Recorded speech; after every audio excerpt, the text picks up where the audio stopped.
दिल दीवाना बिन सजना के माने ना, ये पगला है समझाने पे समझे ना, हो ये पगला है समझाने पे समझे ना। दुनिया मांगे अपनी मुरादे, मैं तो मांगू साजन। हो हो हो हो दुनिया मांगे अपनी मुरादे, मैं तो मांगू साजन। रहे सलामत मेरा सजना और सजना का आंगन। इसके दिवा दिल, इसके सिवा दिल रब से कुछ भी चाहे ना, ये पगला है समझाने पे समझे ना। हो यन के यन के यन के कोचिंग में आप सभी प्यारे दोस्तों का स्वागत है। आपको पता है कि मैं आपको थोड़ा एंजॉय कराने के बाद ही पढ़ाता हूं, तो जैसा कि आपको मैं पढ़ा रहा हूं जॉन मिल्टन। तो जॉन मिल्टन पढ़ने वाले हैं आप लोग, तैयार हो जाइए। जॉन मिल्टन बहुत ही फेवरेट और मन पसंदीदा कवि थे बहुत सारे पोइटों का। काफ़ी लोगों ने इनके बारे में बहुत सारी तारीफें की हैं। आपको बता दें ये अपने समय में बहुत ही फेमस थे। देखिए मैं क्या पढ़ा रहा था, मैं पढ़ा रहा था कि मिल्टन के ऊपर कितने कमेंट किए गए हैं, मिल्टन के वर्क के ऊपर कितने कमेंट किए गए हैं, यही सब मैं पढ़ा रहा था। तो आपके सामने जैसे ये लाइन आई है, nothing is her for tears, कुछ भी आंसुओं के लिए या उसके लिए कुछ भी उसके आंसू के लिए नहीं है। नथिंग इज वेल, कुछ भी निंदा करने के लिए है। और नॉक द ब्रेस्ट और no weakness, no contempt, dispraise और blame, nothing but well and fair what may quiets us in death so noble these. ये लाइनें कहां से ली गई हैं, आपसे पेपर में पूछा जाएगा सीधा। इसका मीनिंग नहीं निकलना है दोस्तों, पहली बात ऐसे सीधा पेपर में उठा उठा मिल जाएगा, सीधा सीधा पेपर में आएगा ये, समझ गए। ये इसकी हिंदी फिंदी निकालने लगो, अरे क्या करोगे हिंदी निकाल के यार, पेपर में डायरेक्ट पूरा आता है लाइन, पूछेगा कहां से लिया गया है। अब मैं आप इसके बारे में कुछ बताऊंगा आपको। सैमसन एगोनिस्ट जो है क्लोसेट ड्रामा है। क्लोसेट ड्रामा वह होता है जो पढ़ने और पढ़ने के लिए लिखा जाता है। कोई भी अगर प्ले राइट लिख रहा है या कोई पोएट लिख रहा है, उसका उद्देश्य है कि उसे पढ़ा जाए, उसकी कहानियों को, जैसे आपने नॉवेल्स पढ़ते हैं तो वैसे। ये स्टेज पर परफॉर्म करने के लिए प्ले नहीं था, समझ गए आप। अब आपसे पूछा जाता है कि भाई पैराडाइज लॉस्ट किसमें लिखा गया है, तो क्या बताओगे, ब्लैंक वर्स में। देखो इसमें आयम्बिक पेंटामीटर फॉलो होता है, बिल्कुल सही है, लेकिन दोस्तों अनराइम्ड होता है, कोई राइम नहीं होता। ये लिमिट में रहता है लेकिन अनराइम्ड रहता है, ये नहीं कि ए बी सी राइम निकालो, ऐसा कुछ नहीं, समझ गए। मिल्टन हमारे जो हैं पैराडाइज लॉस्ट में फर्स्ट में क्या, जब पैराडाइज लॉस्ट पहली किताब लिखते हैं तो शुरू में कुछ वंदना पढ़ते हैं, एक प्रकार से प्रेयर करते हैं। वो क्या है, शुरुआत वाली लाइन में इनवोकेशन है, वंदना है। एक देवी थी यूरेनिया, उनकी प्रार्थना करते हैं कि मैं ये वर्क लिख रहा हूं देवी, मुझसे जो गलतियां त्रुटियां हो माफ करना। ये वर्क लिखते हैं शुरुआत में, ये इन्वोशन कहते हैं। पैराडाइज लॉस्ट के पहली किताब में ये लाइनें बोलते हैं, बिल्कुल सही है, समझ में आया आपको। आगे चलते हैं दोस्तों, कुछ बातें लेके आते हैं। यहां पे कुछ लाइन आई है, व्हाट दो the field he be lost all is not lost. This famous line किसके द्वारा, ये लाइन किसके द्वारा बोली गई है। पहली बात, अगर मीनिंग की बात किया जाए तो what though field be lost, क्या खोने को है, जो कुछ है खो गया है। ये लाइन किसने बोली है, सटन ने बोला है। सटन जो आपको पता है पैराडाइज लॉस्ट की पहली किताबों में जो था, क्या था, प्रोटागोनिस्ट का काम कर, पहले एंजल था ना भाई, इसका लूसीफर भी नाम था, लूसीफर था एंजल, सटन नाम पर बनने पे ये क्या हुआ, हेल का राजा, समझ गए। याद रखना ये पैराडाइज लॉस्ट की लाइन में से करेक्टर है, कहां करेक्टर है ये, पैराडाइज लॉस्ट का। What by what age had Milton become totally blind, कि भैया पूछ रहा है मिल्टन कितने समय में या कितने एज में पूरी तरह से अंधे हो गए थे। 44 बता देना, सीधा पेपर में पूछेगा कि बताइए मिल्टन की वह कौन सी एज थी जो पूरी तरह से अंधा हो गया था, बोलोगे 44। बहुत आसान है, इससे ज्यादा कुछ नहीं। सैमसन एगोनिस्ट किस प्रकार का वर्क है, यह पूछा जाता है।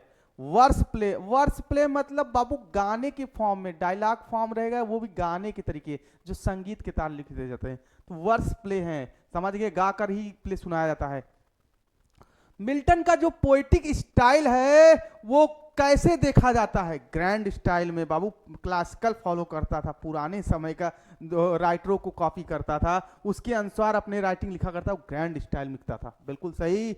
याद रखना है मिल्टन जो है पैराडाइज लॉस्ट शुरू करता है किससे, इन्वोकेशन से, ये मैं बता चुका हूं आपको। देखिए ये जो रिमार्क है मिल्टन पे, there is always an appearance of effort, पर्याप्त में एक अपीयरेंस सदैव होता है। शेक्सपियर शायद ही कोई या थोड़ा जो कहा गया है।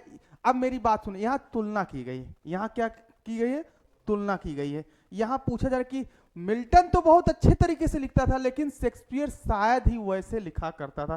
शेक्सपियर तो भाई ये बताओ, मिल्टन आपको भी पता वो एक पोएट था, लेकिन शेक्सपियर कोई पोएट वोएट था नहीं, उसे पोएट बना दिया गया है क्योंकि उसने लिखा था क्या, पब्लिक के एंजॉय के लिए। क्या भाई, उसने प्ले किसके लिए लिखे थे, पब्लिक को एंजॉय करे ताकि उसके प्ले को देखें लोग, पैसा दें, यही उसका उद्देश्य था। लेकिन मिल्टन तो भाई पढ़ा लिखा व्यक्ति था, उसका काम क्या था, वो लिखता था पब्लिश कराने के लिए वर्क लिखता था, फर्क है ना। तो ये वर्ड किसने बोला है, the remark in Milton there is always in appearance of effort, Shakespeare scarcely any has been made, ये लाइनें हैं विलियम हैजलिट। ये विलियम हैजलिट कौन है बाबू, ये रोमांटिक एज के बहुत बढ़िया पोएट हैं, याद रखना।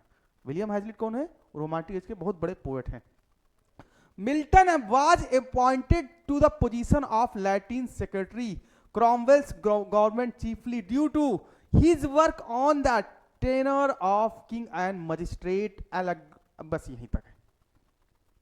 पूछिए क्या कहा जा रहा है, मिल्टन को जहां तक नियुक्त किया गया था क्रोमवेल की गवर्नमेंट की मतलब पक्ष में कुछ काम करे या उनके सेक्रेटरी के रूप में, पक्ष मतलब उनके मतलब सहायता करें अपने नॉलेज से वर्क लिख करके, ये बिल्कुल सही है। आपसे पूछा जाए मिल्टन किसके लिए काम किए हैं, ये बाबू क्रोमवेल के लिए काम किए हैं, याद रखना है ये बात, इतना कुछ ज्यादा नहीं, यही याद रखना है कि राजा के विरोध में ना रहे, ये जनता के पक्ष में चले, कौन, मिल्टन। ये लाइन का यही मतलब है, आप लोग इसको याद रखें। देखो पुरानी इंग्लिशों का अर्थ निकालना मुश्किल नहीं, नामुमकिन है। एलेग्रो एंड पेंसेरो का मतलब क्या होता है, पहले बताओ। एलेग्रो और पेंसेरो का मतलब क्या होता है, ये जो होता है इसका मतलब होता है द जॉइस मैन, खुशहाल आदमी, मेडिटेटिव मैन, जो कहीं नहीं कट्टर विभाग, मतलब अपने बात पे अड़ा हुआ व्यक्ति, वो मिल्टन के लिए बोला गया, बिल्कुल ऐसा था Milton. De Doctrina Christiana cuts doubt on the orthodoxy, ये जो लाइन कहां से आई है, ये आपको याद करना है सीधे पैराडाइज। तो कुल मिला के लिटरेचर में बाबू मेन लाइनें तो याद करके ही चलना है, ये पेपर में सीधा पूछा जाएगा। De Doctrina Christiana cuts doubt on the orthodoxy, ये लाइनें जो हैं पैराडाइज रीगेंट की हैं।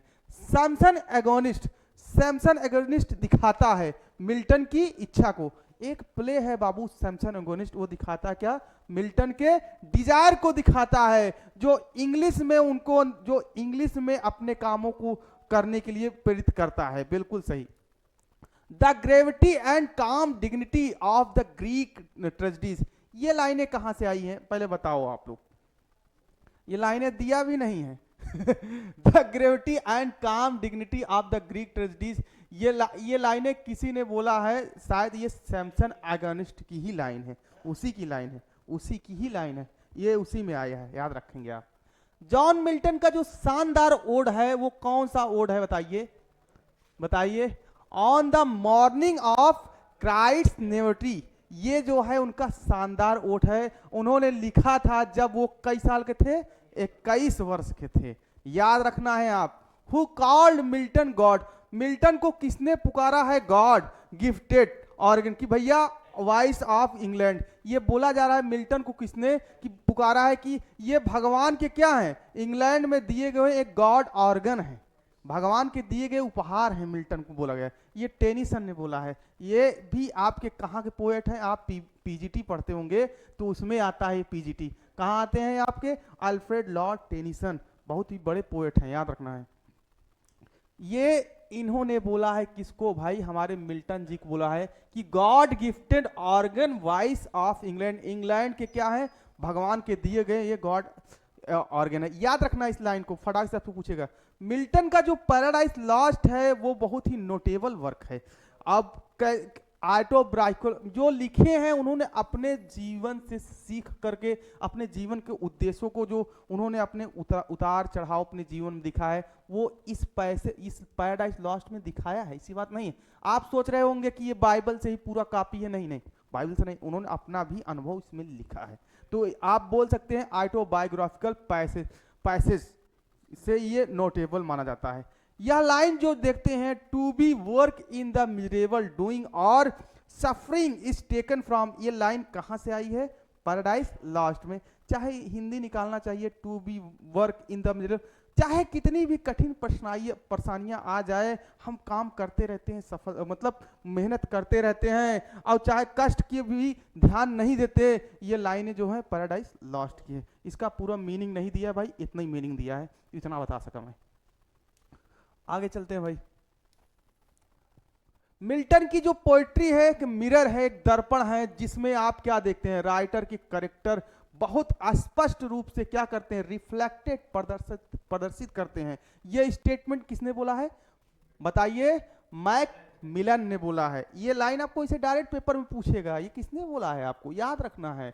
एज ऑफ मिल्टन, मिल्टन की जो एज है वो मिल्टन कितने समय में बिलोंग करते हैं, याद रखना है। ये शॉर्टकट भी है, एमसीपी, याद रखना है। मिल्टन का जो कैरियर रहा, समय रहा, कितने एज से बिलोंग करते हैं, मेटाफिजिकल, कैवलियर, फ्रूटन, इसको शॉर्टकट में बोले तो एमसीपी, याद रखना है आपको। इतने समय में बिलोंग करते हैं हमारे। तीन प्रकार के पोएट उनके समय में दिखे हैं, समझ गए। पैराडाइज लॉस्ट जो है मिल्टन द्वारा लिखा गया है, जो उनके जीवन के लास्ट फेज में लिखा गया है, बिल्कुल सही है, याद रखना है। सर आगे चलिए, अब आगे चलते हैं। ये बोला गया, देखिए पैराडाइज लॉस्ट आपको भी पता, मुझे भी पता, जब अंधा हो गए तभी तो लिखे थे, उनकी बिटिया ही द्वारा लिखा गया था। मिल्टन का जो पीरियड है वो कब से कब तक है, 1625 से 1660। ये मैं बिल्कुल बताया हूं बार बार कि ये चार्ल्स सेकंड उस समय लौट आया था अपने इंग्लैंड में और राजशाही पुनः स्थापित हो गई थी, बात रखना। सैमसन एगोनिस्ट कैसा कैरेक्टर है आपसे पूछा जाए, एक क्लासिकल ट्रेजेडी है, आपको पूरी तरह से याद रखना है ये सब बात। सॉलिट्यूड जो कभी कभी सबसे अच्छा समाज होता है, बोला नहीं जाता अकेलापन ही सबसे अच्छी सोसाइटी होती है। ये लाइन कहां से बोली गई है, पैराडाइज लॉस्ट, बहुत फेमस है। जो आप भीड़ भाड़ में रहते हैं, सामाजिकता तो आप अकेले में जैसे अपने तरीके से जी लिए वही समाज में जी पाएंगे, तो कभी कभी अकेलापन ही सबसे अच्छा समाज होता है। ये लाइन किस बोले, पैराडाइज लॉस्ट में। वोमैन कैरेक्टर डेलीला, ये कहां दिखती है, ये एक उनका प्ले है सैमसन एगोनिस्ट, उसमें ये हीरोइन की काम की है भाई, याद रखना है, समझ गए। वोमैन, ये जो डेलीला कैरेक्टर है ये सैमसन एगोनिस्ट में दिखती है, हीरोइन थी, समझ गए, याद रखना है। और सैमसन कौन था उस प्ले में, हीरो था, सैमसन उसमें हीरो था और डेलीला क्या थी, हीरोइन थी।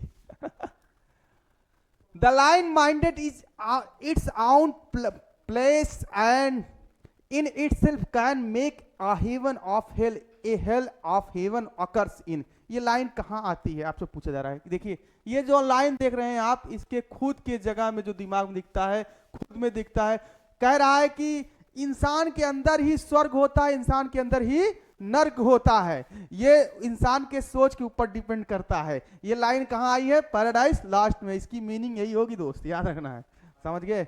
मिल्टन कौन था, मिल्टन एक बिलेटेड एलिजाबेथ पोएट था। तो बाबू इतने पर रहने देते हैं, क्योंकि अब होली आप लोग को मुबारक हो। अब मैं आपको होली बाद दिखूंगा, और क्लास को लाइक और शेयर दूर दूर तक कर दीजिएगा। नमस्कार।